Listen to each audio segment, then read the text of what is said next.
많은 사람들이 내가 확실히 믿었는데 왜 하나님께서 응답하지 않으실까 이런 질문을 하게 됩니다. 나 확실히 믿었는데 왜 주님께서는 나에게 응답하시지 않을까? 이게 이제 인간적인 믿음과 하나님의 믿음에 대한 이 분별을 올바르게 하지 못했기 때문인데, 우리가 이 인간적인 믿음이라는 게 뭐냐? 하나님의 믿음에 대한 하나님의 믿음은 무엇이냐? 이것을 바로 분별할 수 있는 그런 은혜를 성경을 통해서 우리가 이 해답을 얻어야 되겠습니다. 첫 번째, 믿음이라고 하는 것은 하나님의 기적적인 역사를 전제 조건으로 한다라고 하는 것입니다.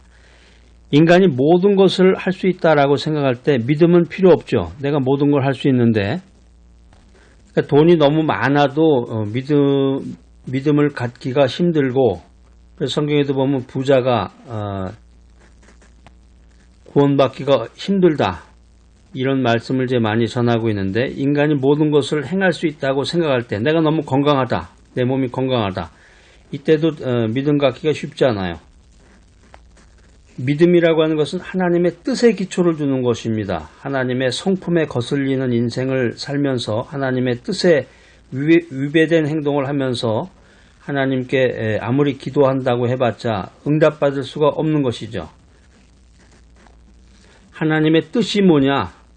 하나님과 코드가 맞아야 되는데 하나님의 뜻이 뭐냐? 이걸 모르면서 기도하면서 자기 소원을 응답받겠다 이런 생각을 한다고 하면 이것이야말로 슈퍼스티션이죠. 미신이지 이게 기독교 신앙이 아니라는 것입니다. 그러니까 두 번째, 믿음의 정의는 무엇입니까? 분명한 목표를 두고 열렬히 믿고 기도할 때 실상이 이루어진다. 이게 말씀입니다. 믿음은 바라는 것들의 실상이다. 히브리서 11장 1절 말씀 여러분 한번 꼭 찾아서 언더라인을 해 놓으시기 바랍니다. 믿음은 바라는 것들의 실상이다. 이게 미닝이 뭐냐면은 믿음은 바라는 것의 받침대이다 라고 하는 것입니다. 받침대. 우리가 믿는다고 할 때 하나님의 말씀이 놓여진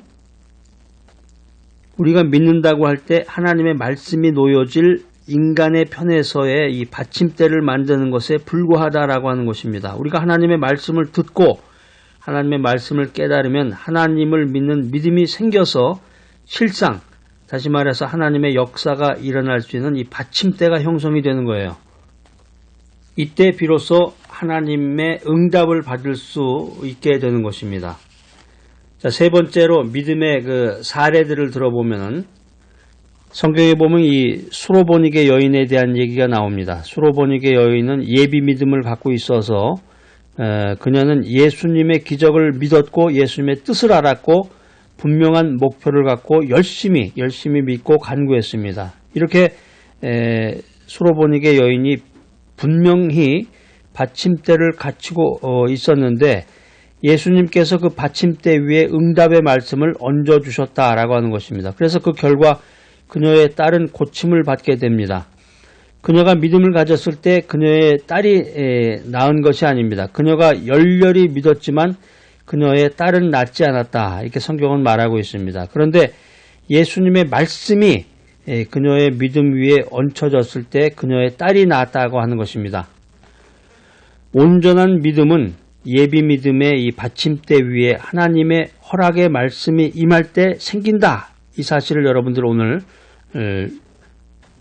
분명히 이해하고 받아들이시기 바랍니다. 온전한 믿음이 생길 때 의심이 사라지고 평안과 확신으로 충만해지고 애쓰는 마음이 사라지고 이미 받은 것으로 깨달아지게 되는 것입니다. 그러니까 우리가 믿음 생활하면서 많은 사람들이 예비 믿음이 본 믿음인 줄 알고 오해를 했기 때문에 왜 믿었는데 이루어지지 않습니까? 이런 탄식을 하는데 예비 믿음은 인간 편에서 믿은 받침대이고 그곳에 하나님의 말씀이 임해야 되는 거예요. 하나님의 말씀이 임해야 참 믿음이 되는 것입니다. 자, 오늘 이 귀한 메시지 들으신 여러분들 믿음을 갖고 기도하면서 하나님의 허락이 임하도록 열심히 기도하고 기다리는 귀한 여러분들 되시기를 간절히 축복합니다. 참된 예배란 무엇인가? 오늘 요한복음 2장입니다. 요한복음 2장 12절로 25절 말씀을 중심으로 참된 예배란 무엇인가? 이 성경이 주는 레슨을, 교훈을 우리 한번 나눠보고자 합니다. 요한복음 1장에서 말씀이 육신이 되다. 그 말씀을 통해서 2장으로 넘어오면서 이제 그 가나 혼인잔치, 그 기적의 그 물이 포도주가 되는 그 기적의 현장이 나타나고, 바로 이어서 예수님이 그 성전을 깨끗하게 만드는 그런 사건, 이벤트가 진행이 됩니다. 이 요한복음 2장 12절로 25절 말씀을 통해서 우리가 추구해야 될 성도들, 믿음의 사람들이 따라야 될 참된 예배가 무엇인지 한번 세 가지 요소를 가지고 여러분과 함께 대화를 나눠보고자 합니다. 첫 번째, 참된 예배란 무엇인가? 여러분들은 참된 예배라는 것이 뭐라고 생각되십니까? 사람들이 많이 모이고 강남에 있는 아주 큰 교회에 참석해서 찬양도 아주 멋진 찬양 부르면서 아주 그런 그럴싸한 예배에 참석하는 것이, 그런 것이 참된 것일까? 현대인들은 다 모두 그렇게 생각하고 있습니다. 한때 한국의 그 개척교회가 이제 잘 돼서 기독교가 이제 부흥했던 그런 시절이 있었는데, 요즘은 그 개척교회에 잘 참여를 안 한다 그래요. 그 결정적인 이유 중에 하나가 그 갈급한 마음이 사라지고 부담이 된다는 거죠. 이제 교회가 이제 대부분, 또 교회가 성장을 하게 되면은 그 건물을 이제 건축하게 되는데, 성전 건축에 대한 그런 헌금을 해야 되니까 돈 부담이 돼서 개척교회에 나가지 않는다. 참, 이런 사회 속에서 우리가 현실 속에서 살아가고 있는데, 정말 진정한 참된 예배가 무엇인가? 오늘 이 요한복음 2장 12절로 25절 말씀을 통해서 주님이 주시는 그런 메시지를 통해서 우리가 교훈받기를 원합니다. 오늘 말씀은 어떤 무슨 철학자가 한 얘기도 아니고 예수님이 직접 하신 말씀과 행동을 통해서 참된 예배가 무엇인가를 살펴보는 아주 귀한 내용입니다. 참된 예배는 하나님을 사랑하는 것이다. 참된 예배라는 것은 한마디로 얘기하면 하나님을 사랑하는 것이다. 그러니까 하나님은 사랑 없이 반복되는 이 종교 의식을 혐오하십니다. 사랑 없이 그냥 매주 주일날 되면 아무 생각 없이, 하나님께 대한 사랑 없이 그냥 반복적으로 예배에 참석하는 거, 이거 별 의미가 없다는 거죠. 예수님께서 이제 예루살렘 성전에 오셔서 하나님을 예배하는 마음이 없고, 이 형식과 이기적인 그 배금주의가 판을 치는 이 종교적인 현실을 목도하게 됩니다. 딱 보신 거란 말이에요, 예수님이. 그걸 보시고 예수님이 사람들의 그 상황을 살펴보니까 그 유대 교권주의자들이 물건을 팔고 돈을 바꾸는 일에 정신이 팔려 있는 거예요. 예수님이 한 말이 이제 유명한데, 예수님께서 도적의 구렬로 만드는 자들이다. 요한복음 2장 15절에 보면 아주 구체적인 내용들이 나옵니다. 노끈으로 채찍을 만드사, 예수님이 하신 거예요. 노끈으로 채찍을 만드사 양이나 소를 다 성전에서 내어 쫓으시고 돈 바꾸는 사람들의 돈을 쏟으시며 상을 엎으시고, 예수님께서 이런 행동을 하셨단 말이에요. 극단적인 행동을 하셨는데, 그 성전에서 이제 그 재물을 이제 불로 태우거나 재물을 드리는 그런 과정에서 멀리서부터 그 사람들이 그 소나 양이나 비둘기를 가지고 와서 재물을 드려야 되는데, 그렇게 할 수가 없으니까 힘들고, 또 가지고 오면 또 흠이 생기는 게 있잖아요. 그러니까 성전에서 그걸 판단 말이에요. 소나 양이나 비둘기를 팔기도 하고 또 돈을 환전해 주기도 하고, 이런 엉터리 같은 일을 주님께서 보시고 이 성전 안에서 그 장사하는 그런 시장 바닥 같은 걸 완전히 뒤엎어 버리신 거죠. 그리고 하나님의 성전을 도적의 구렬로 만드는 자들이다, 이런 표현을 하시면서 성전을 깨끗게 하시는 장면이 오늘 이제 요한복음 2장에 나와 있는데, 참된 예배는 무엇인가? 두 번째, 참된 예배에는 거룩한 열심이 있다. 유대인들은 하나님을 공경하고 예배하는 것보다 돈을 버는 일에 더 열심이었습니다. 교회가 전도와 기도와 헌금하는 것보다 사회봉사나 먹는 것이나 바자회에 열을 올린다면 이것 또한 주님의 책망을 받을 것입니다. 요즘에 보면은 이제 교회가 사회봉사에 관심을 많이 갖고 모이면 먹고 또 이제 요즘에 바자회라고 그래서 교회마다 그런 행사들을 많이 갖는데 나쁜 건 아닙니다. 나쁜 건 아니지만 오늘 이 요한복음 2장에 근거해서 참된 예배가 무엇인가를 살펴보면은 예배의 핵심은 거룩한 열심인데 하나님을 사랑하고 거룩한 열심을 가지고 이 성전에 모여야 되는데 사람들이 그런 것보다는 사회봉사하는 거에 더 관심이 많고 모여서 자꾸 먹는 거에 관심이 많고 또 바자회 같은 거에 자꾸 열을 올리다 보면은 이게 변질이 되는 거지. 이게 변질. 참된 예배가 아니라 참된 예배는 하나님을 사랑하고 거룩한 열심이 있어야 된다. 또 세 번째 참된 예배는 하나님께 의탁하는 것이다. 그러니까 예수님께서 그 당시에 유대 종교 지도자들의 이 마음을 꿰뚫어 보신 것처럼 오늘날도 예수님이 우리의 마음을 아시고 우리의 마음을 꿰뚫어 보시는 거예요.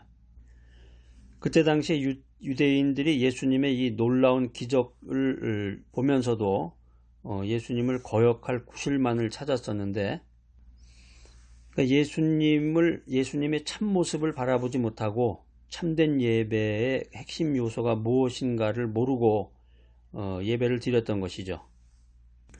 우리가 이 땅에 소망을 두면 안 되고 하늘나라에 소망을 둬야 되는데 자, 오늘 참된 예배란 무엇인가? 이 메시지 들으시는 여러분들은 어떠십니까? 이 귀한 메시지 들으시는 여러분들, 참된 예배라고 하는 것이 예배 의식이나 큰 교회, 강남에 있는 아주 멋진 교회, 이런 교회의 제도가 아닙니다. 예배 의식이나 교회 제도가 아니라 참된 예배라고 하는 것은 하나님께 전적으로 의탁하는 것이다. 이런 깨달음과 이런 레슨을 받는 귀한 여러분 모두가 되시기를 바랍니다. 미국의 조지아 주립대학의 토마스 스탠리 교수는 부자들의 삶을 연구했습니다. 조지아 주립대학은 1913년에 설립된 대학인데 주립종합대학이죠. 한국말로 얘기하면은 이게 학생 수가 이제 3만 명이 넘고 아주 규모가 큽니다. 이 조지아 주립대학교는 이제 경영대학이 강세에 속합니다. 미국은 한국과 같이 뭐 스카이 대학 이런 식으로 대학 전체를 유명하게 보진 않고 전공이 뭐냐 거기에 따라서 이제 대학을 분류하기도 하고 그 순위를 매기기도 하는데 이 조지아 주립대학은 전통적으로 경영대학이 강세고 이 보험학이 미국 전국 랭킹의 한 5위 정도에 속합니다. 또 정보 시스템학이 미국 랭킹 8위 정도에 속하고 부동산학 같은 것도 랭킹 11위에 속할 정도로 이 조지아 주립대학이 이제 명성이 있는 학교라고 하는데 이 스탠리 교수가 12년에 걸쳐서 미국에 있는 그 백만장자들의 그 성공의 그 노하우라고 그럴까요? 그 발자취를 이제 연구해 봤어요. 발자취를 추적해서 연구해 봤는데 이 부자들이 최고의 성공 요인으로 꼽았던 것이 세 가지가 있다고 하는 것입니다. 그 세 가지가 뭐냐면은 첫 번째는 이제 부자들은 꿈이 있었다는 거죠. 첫 번째는 꿈이 있었다. 두 번째는 꿈을 실천하기 위한 구체적인 목표가 있었다. 세 번째는 행동을 통해서 꿈을 실현해 내었다라는 것입니다. 네, 이 세 가지 그 노하우라고 그래서 한번 이걸 들어보니까 뭐 별거 아닌 것 같죠? 별거 아닌 아주 진부하기 짝이 없는 평범한 이야기인데 누구나 다 알고 있는 그런 이제 코먼 센스에 속하는 것인데 자, 문제는 여기 있습니다. 이런 평범한 기본적인 룰만 잘 지키면 누구나 백만장자가 될 수 있다는 거죠. 우리가 현실적으로 사회생활을 해보면 아무나 부자가 될 수가 없는 거고 아무나 백만장자가 되기가 어려운 것입니다. 말이 쉽고 결심이 쉽지 그것을 정말 실천해내는 사람은 정말 하늘이 낸 사람이라고 할 수 있을 거예요. 자, 여기서 우리가 인생에 대한 귀한 진리를 하나 얻게 됩니다. 진정으로 그 부자라고 하는 것은 돈이 많아서 물질이 풍부해서 부자가 아니라 진정한 인생의 부자는 그 생각이 부자라는 거죠. 마음이 풍요하고 생각이 깊은 사람, 그 사람을 가리켜서 부자라고 한다라고 하는 것입니다.